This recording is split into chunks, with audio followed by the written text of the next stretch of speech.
Hello বন্ধুরা, কেমন আছেন সবাই? আমাদের এই ছোট ডুমুর গাছে বেশ ছোট ছোট ডুমুর হয়েছে জানেন। আজকে এই ডুমুরগুলোকে দিয়ে কাঁচকলা, পেঁপে, আলু, মাছ দিয়ে ঝোল বানাবো। প্রথমে ডুমুরগুলোকে গোল করে কেটে নেব। ডুমুরগুলো সব জলের মধ্যে দিয়ে দেবো।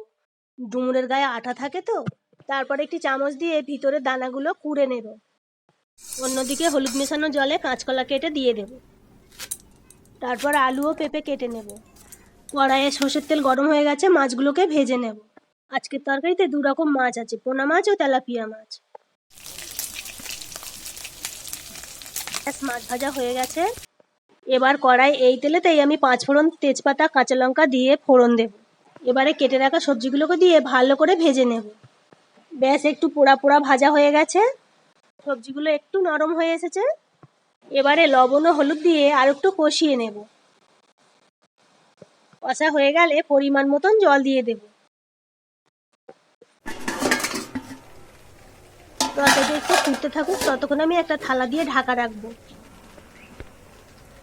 বেশ কিছুক্ষণ পর ঢাকনা তুলে আমি মাছগুলোকে দিয়ে দেব। বন্ধুরা, মাছগুলোকে ঝোলের মধ্যে দিয়ে ফুটিয়ে নিয়ে আগে থেকে একটি শিলে মশলা বানিয়ে রেখেছিলাম জিরে, মরিচ ও সর্ষে দিয়ে। সেই মশলাটাকে আমি তরকারির মধ্যে দিয়ে দেব। ব্যাস মশলাটাকে দিয়ে আরও 5 মিনিট তরকারিটাকে ফুটিয়ে নিলেই এটাকে পরিবেশন করার যোগ্য হয়ে যাবে। যাই হোক, আজকে এই ডুমুরের পাতলা ঝোলটি কেমন হয়েছে জানাবেন কিন্তু।